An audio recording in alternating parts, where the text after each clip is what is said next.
guys, welcome back to my podcast, and you're listening to the Traveling Pants of a Single Mom. And I want to take the opportunity to tell my listeners, my family, my friends, happy Thanksgiving, happy Turkey Day, happy Family Day, however you want to word it. But I hope you guys had an amazing day with your family and your friends. For me personally, I moved to Florida about 10, 12 years ago, and all my family lives in New Jersey, so holidays are not the same. Not being able to get together with my aunts, my uncles, my cousins, my grandmother when she lived in Jersey. It's just me and the kids, and we have a few family members here, but it's just not the same having everybody come together. My cousin Jasmine, she cooked for Thanksgiving, so Sky and I went over there to enjoy Thanksgiving dinner and just relax and have a good time. Talene went and spent the Thanksgiving holiday with her brothers in Fort Lauderdale. So it's just me and Sky. But I'm still grateful. I'm still thankful. At least I have a few family members here where we can get together and, do things and stuff like that. But I want to also take the opportunity to talk about the things that we are thankful for. I think sometimes we lose sight of how good we have it. I went to DR this year in April with a few friends, and being there, it made me realize, like, girl, you guys complain about the smallest things. And we went to DR and people didn't have electricity in their homes, so whatever they could get done during the daylight, they make sure, like, that's their time to get everything done and together, because once, night falls, there's no light. Or running water in their homes, they have to go to a well and, get water. And we went ATVs, and when we were on the ATVs riding through the city, kids were running up to us asking for us for money and, anything. Before we even went out ATVs, they were selling foods like crackers and stuff like that to us, so that when we are out and the kids run up to us asking for things, we can give them like the crackers or, whatever that was in that care package. And I was just looking like, wow, I see these things on TV, but I never thought that it was real. I mean, my family is from Jamaica, so the poverty there is real too. But it just wasn't fresh in my head because I haven't been to Jamaica in a while. So going to DR and seeing how people were living, it reminded me of, Jamaica and stuff like that. So that alone, made me get into that frame of mind of, Tasha, stop complaining, make the best of what you have. Just like in Jamaica, I've noticed in DR, kids will make cars and toys out of a milk carton. But the thing is that inspired me is that these kids, they just seem like they're living, they didn't seem like here. If you have a kid that don't have everything they need, it's like life is over. They're suicidal. Like they have to have the latest this, the latest that. And if they don't have it, it's, oh my God, my life is over, But these kids were out playing by the riverside, dragging their cars, eating, laughing, and they just seem so happy in that space, because they don't know no different. And like I said, I see our kids, they complain for the smallest things. So I just want to, like I said, take the opportunity to tell the things that I'm thankful for. And I'm thankful for my health and my strength, that I'm able to get up to go to work and provide for me and my girls. I'm thankful for my girls, because they keep me going. I'm thankful for my family and my friends. Like I mentioned, I live in Florida and all my family lives in New Jersey. So I have amazing friends here, and I'm so grateful and thankful for them because they keep me going. We do things together. We have like our little group chat. We keep each other posted. We keep each other motivated, and that's like it feeds the soul and keeps everything in me. For me personally, it just keeps me so, like that family setting. And I saw my sister post on Facebook the other day. She said, if you have nothing in life but a good friend, you're rich. And it's true. Like, I totally feel rich because without my friends that's here for me, I would probably be so sad because like I said, everybody's in Jersey. I'm here. It's like, what to do? But my friends here, they keep me grounded. They keep me going. And I'm so thankful for that. So if you want to take the opportunity, I mean, those are just a few things. But the list goes on and on and on. And what we need to also make sure is that we're thankful all year round, 365. Just thankful. Take it in. Be grateful for everything you have. Your health, like I said, your strength, the opportunities that we have to make a better life for ourselves and for our children. So if you want to take a time to write it down or reflect on it, this is a perfect time to do so. Also, I had an amazing year. Like 2016 and 2017 has been amazing. I've grown so much. I've experienced so much. I've learned so much about myself. Physically, mentally, and emotionally, I've just done a big turn. And I love it. I love the direction that my life is going. I'm just so happy. And I'm happy without certain things. Like, I have created a space of happiness for myself. And even though there are things that I feel like I want, I've gained that perspective. Like, you don't need all those things to be happy. But when those things come to you, I need them to add to my happiness because I'm in that space. You know what I'm saying? But like 2016, 2017 has been great. I did a few trips. Like I mentioned, we went to DR, a few of my friends from the job, a big girls trip. It was like 8 or 9 of us. We went out there. Like I mentioned, we went ATVs. We went zip lining in the rainforest. Just having us there to just eat, drink, and be merry. Beach and all kinds of stuff. Also, I went to Jersey. I think I mentioned this in a previous episode to support my best friend Allison on her with her concert, 5 Stages of Grief. That was a great experience. I was able to see hands-on the life of a choreographer. Crazy. And I also was able to go, and my sister passed away September 1st of 2016 due to sickle cell. And I was able to go to her grave and just sit with her and talk for a little bit and, you know, tell her things that's on my mind and things that I'm doing. So it was so good to be able to go and see her. Rest in peace, Sammy. I love you. So that was a great experience. I also went to Georgia. I think it was Blue Ridge with my All Because of a Man family. We had so much fun. We went ATVs, and I figured, I was like, I went ATV when I went to, we didn't do ATVs. We went zip lining, and I'm thinking, we went zip lining in DR, did I want to do that again? But I am so happy I did. It was a whole total different experience. The scenery in both places were different, so that alone brought a different experience. So that was great. We went wine tasting. That was awesome as well. That was my first time going. I actually went again for my birthday in October. And two different total experiences. The way they did it in Georgia versus the way it was here in Orlando was 2 different experiences. So I did that. And we went hiking in Georgia. That was great. Had a little incident. Fell and almost busted my knee on one of the rocks.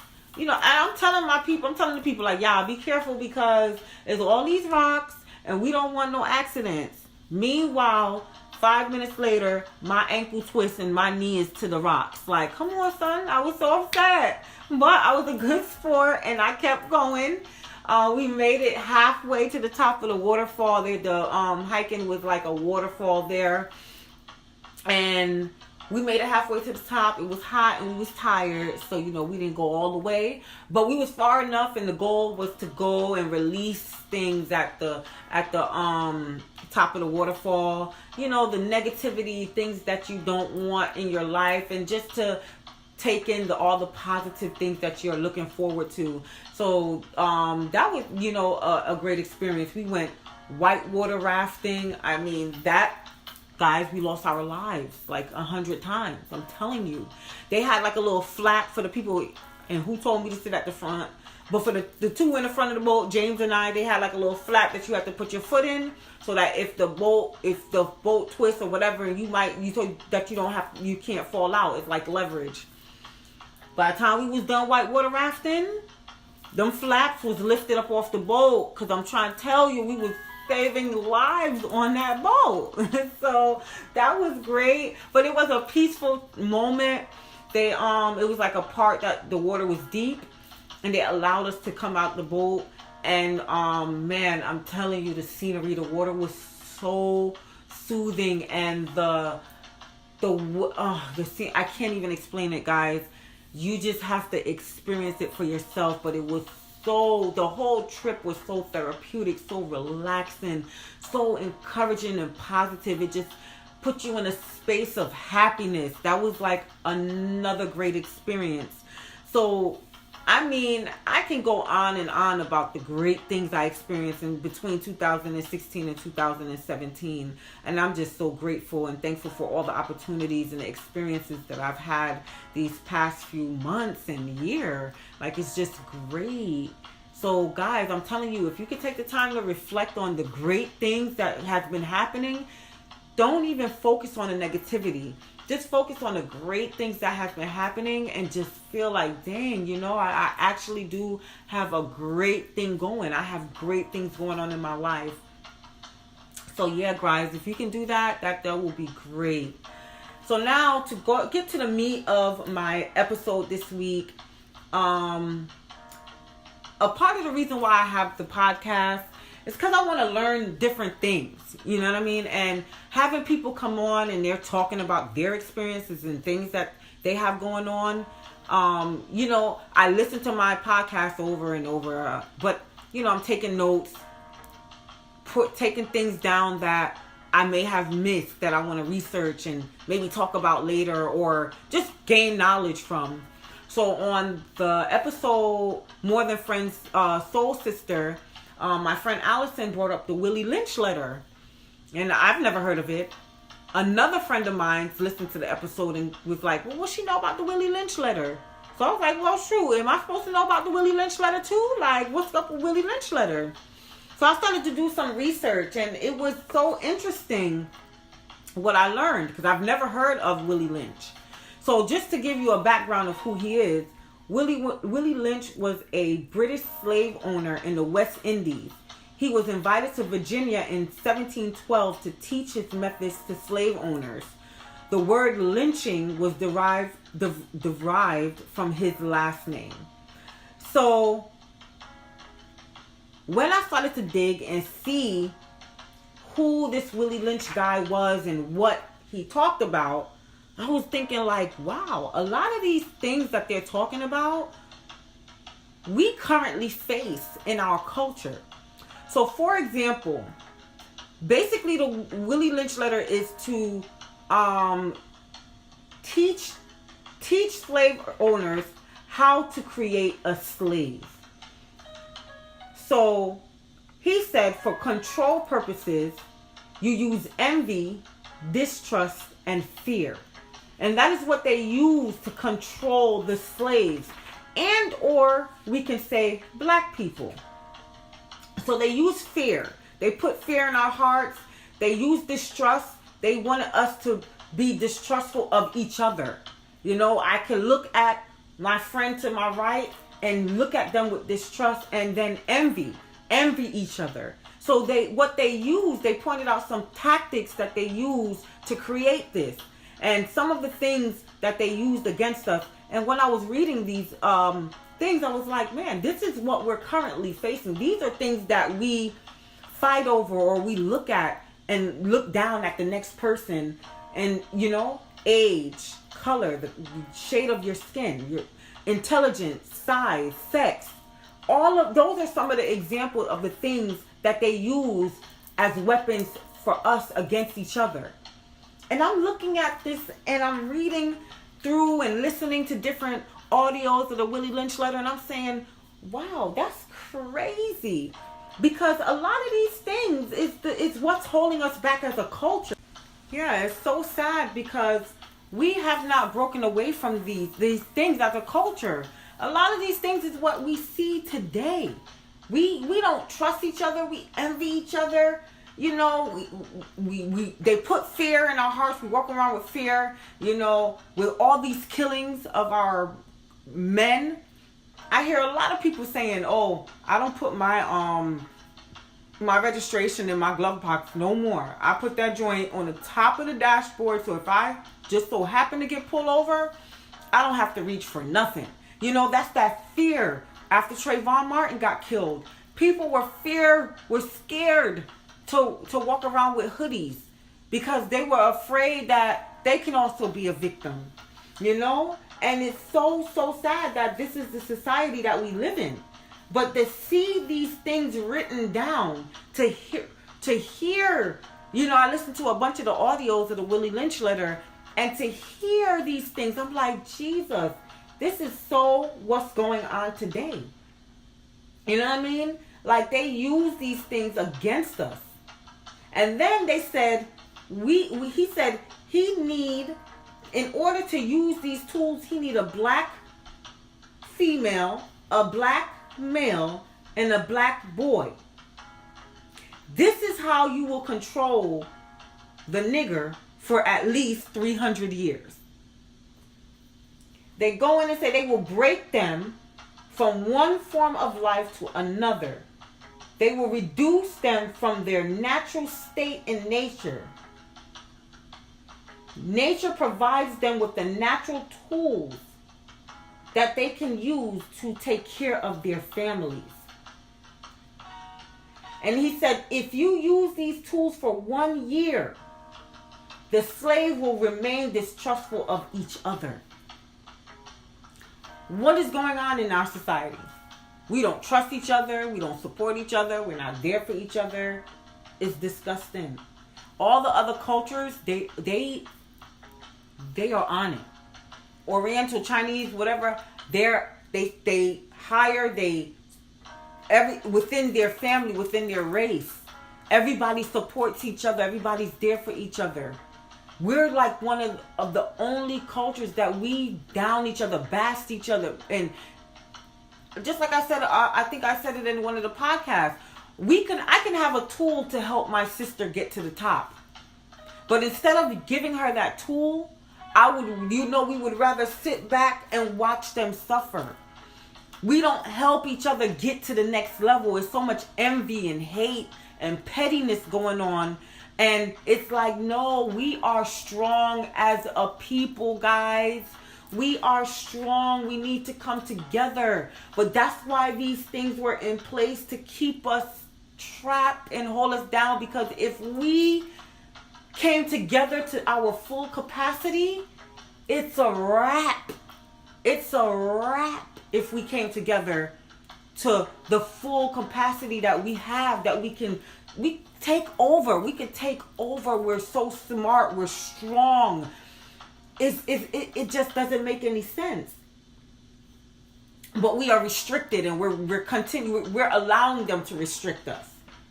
Just like Charlamagne said, if we could come together as black people, we could come together for Swag Surf, we will be unstoppable. I was watching a video, I think it was Harvard University. I think it was their homecoming, and their Swag Surf came on. Everybody locked shoulders, and when that song came, Swag and Surf, everybody was moving in the same direction. We was locked. Everybody was locked shoulders and just swagging and surfing. And if we could come together like that as a team and be focused on the same thing, have the same track mind to get things done, we will be unstoppable. We need to support our black-owned businesses, banks, so on and so forth. We need to support each other, be there for each other. And I've heard people say this before. They don't like buying from black-owned businesses because it's unprofessional and people are not keeping up with the things that, you order something and a year later they'll get their things and stuff like that. So, and it's unprofessional. We need to put the professionalism in our business. We need to be consistent, because that's a lot of reasons why people don't want to support or don't continue to support, because they'll buy something or do something, say, okay, I'm going to support my people, and then the unprofessionalism. It's like I heard Jeff Hilarious talking about going to some crab place in her in Boston, in her town, and it's like you go, they have one thing and they don't have the other. And you're like, listen, how you selling crabs but you don't have the butter? Like, what you mean? I need that. That's what I'm here for, everything. So the one thing I can say is that we need to be more professional, be more consistent. That's why I'm trying to be consistent with my podcast, because I'm telling y'all guys, I am one of the most inconsistent person I know. Like, I will start something and all of a sudden it's not getting done. But you know what? I'm not claiming those things. I am now on a path where I will say things like, I am not inconsistent. I am not lazy. I am not always late. I'm taking those things and I'm not claiming none of it anymore. But we need to be more consistent, be more on top of what we got going on and stuff like that. And I tell you guys, if we could come together as a people, it's crazy. As I was reading the Willie Lynch letter and researching and also listening to some videos, I stumbled across some videos from Dr. Umar. And he did a good breakdown of the Willie Lynch letter. So if you guys want to learn anything more about the Willie Lynch letter, you guys can go on in YouTube. But when I was listening and researching the Willie Lynch letter, I came across a video of the breakdown of Get Out. If you haven't seen the movie Get Out, please watch it. It has so many lessons. I mean, when I watched the movie, I was confused, but I wasn't confused because I didn't know what they were trying to get to or get at. I was confused because it was like information overload. It's like, oh my God, what happened here? What happened there? But Dr. Umar, also, he has a video on YouTube. The breakdown of Get Out is a long video. It's about 1 hour and 30 minutes, but I'm telling you, it's worth the 1 hour and 30 because he literally broke down the entire movie from beginning to end.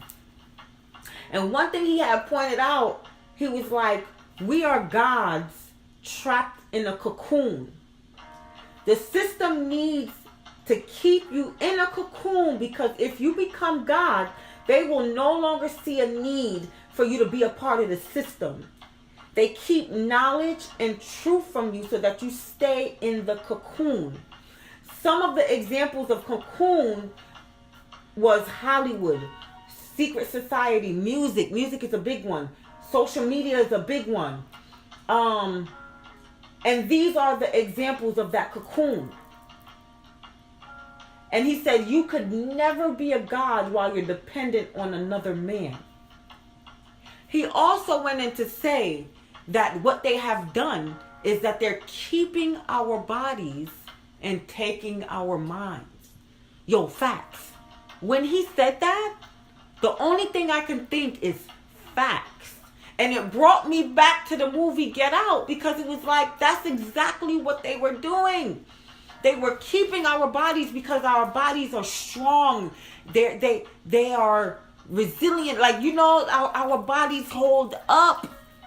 But they were taking our minds. And I was looking like, yo, that's so deep, son.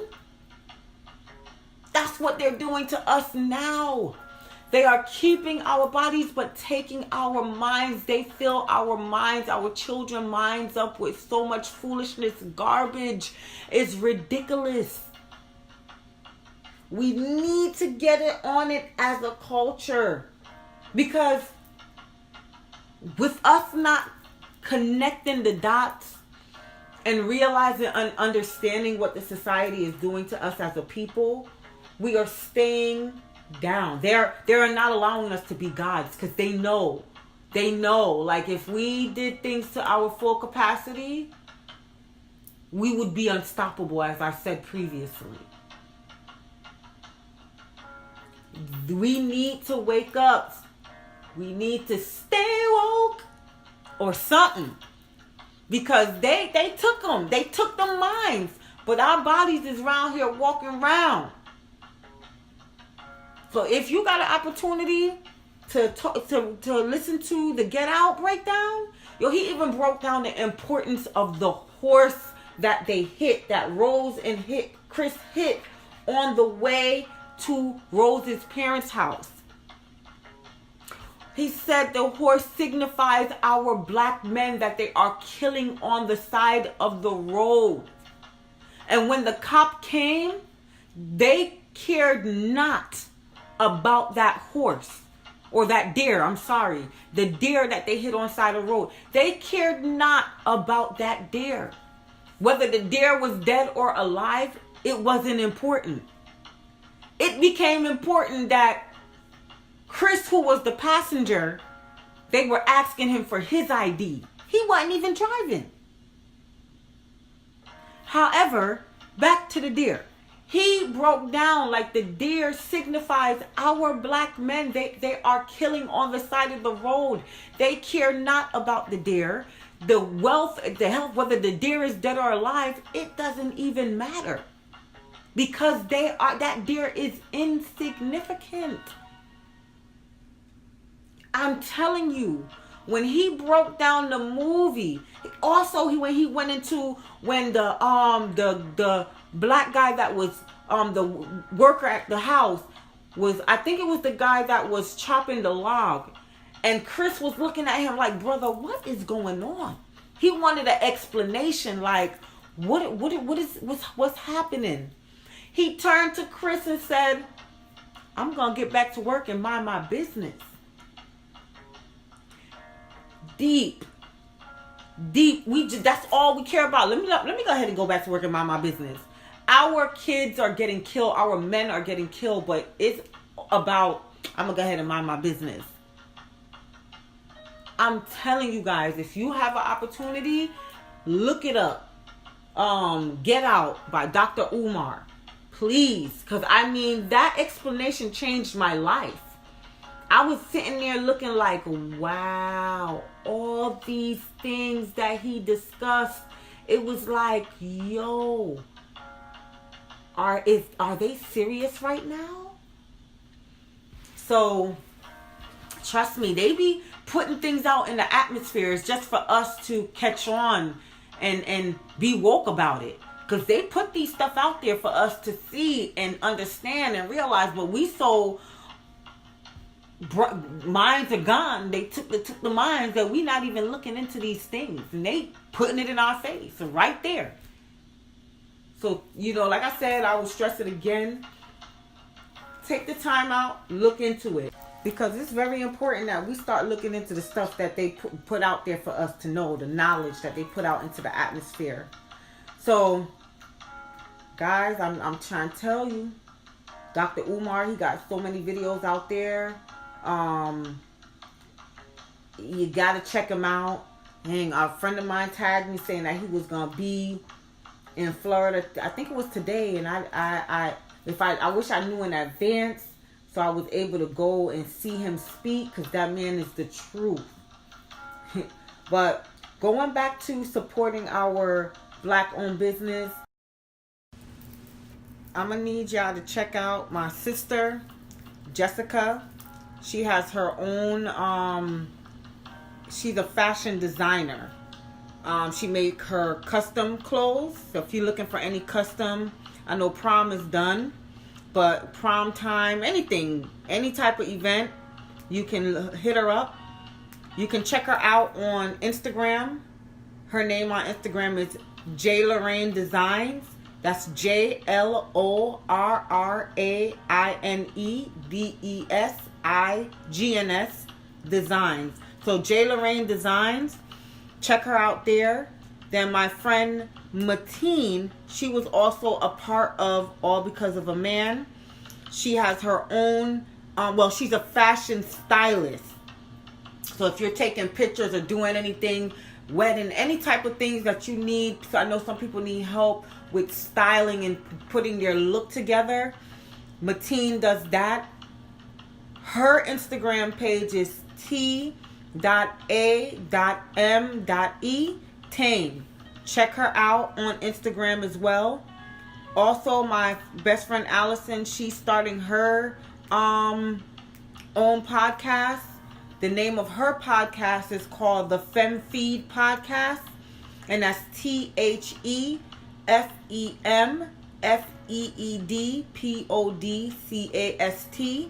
The FemFeed Podcast, and you can also check her out on Instagram. I believe she's posting her first episode on December 5th, and if I read correctly, I believe she will be on iTunes and also SoundCloud. So you'll be able to get her podcast on iTunes and SoundCloud. So, please check her out. We need to support each other. We need to encourage each other and just get the word out there.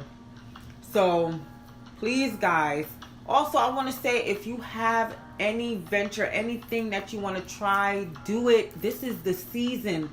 Get your business, your ideas out there. We have so many avenues where we can promote what we want to do, and this is just the time. You never know. This is the season, like I said, to get up, get off your butts. Like I said, I'm no longer claiming those negative things. I have released those negative things. I'm lazy. I'm inconsistent. We are so much more. We have to have our morning affirmations. For me, I am happy. I am wealthy. I am healthy. I am secure. I am worthy. I am positive. I am blessed. I am grateful. I am beautiful. I am confident. I am courageous. I am all these things. Guys, we need to encourage each other. Get that negative stuff out of here.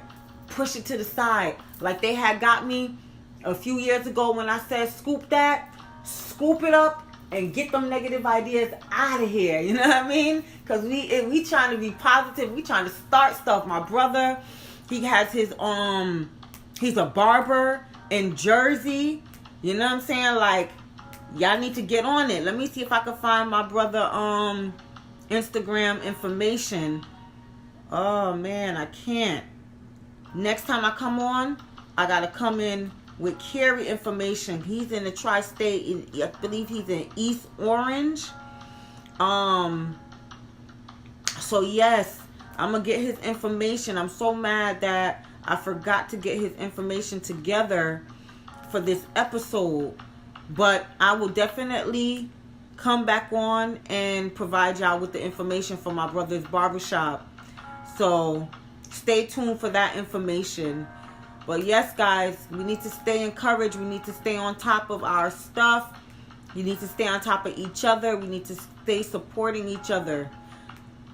So my next episode, my friend Jason Vanderpool, he will be coming in, and he's going to be talking about, I know he hates this term, pro-black, and I have my hand up, guys, and I said pro-black, that fist is up.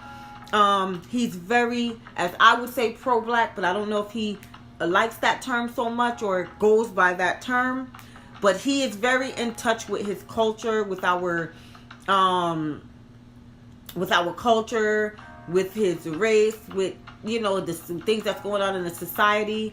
Super in touch, and I want to hear what he has to say. He has so much information about things that we don't even look into, books that he's read, just valuable information. And I can't wait for him to come in and kind of like also touch base on what I talked about this episode. Some of the things that I've discussed this episode, we probably could piggyback off of that and reflect on some of the things that we discussed today. Okay, guys, I found my brother's Instagram. His Instagram is IAMMADEMEN. I am made men. Okay, he's located in 49 Harrison Ave, Harrison Ave, West Orange, New Jersey. Check him out. Check out his Instagram to see some of his work. And I mean, if you love it, check him out, man. He's good at what he does. I'm proud of him. He got his own barbershop. So Carrie, keep doing your thing. Love you, my brother. So yes, my friend Jason Vanderpool is coming in. Stay tuned next week because we're going to go even deeper about the society and the race and the things that has held us back. So please, please, please. And again, like I said, if you have a business venture you want to do it. I am proof that it can be done because I'm telling you, I be playing games sometimes. And if I've said it already, I can't say it enough. Thanks, guys, for sharing, for listening, for supporting me with this new venture. I appreciate everyone that listens and comments and give me their feedback. Greatly appreciated. Again, I hope you guys had a wonderful Thanksgiving holiday. I love you guys. Be blessed.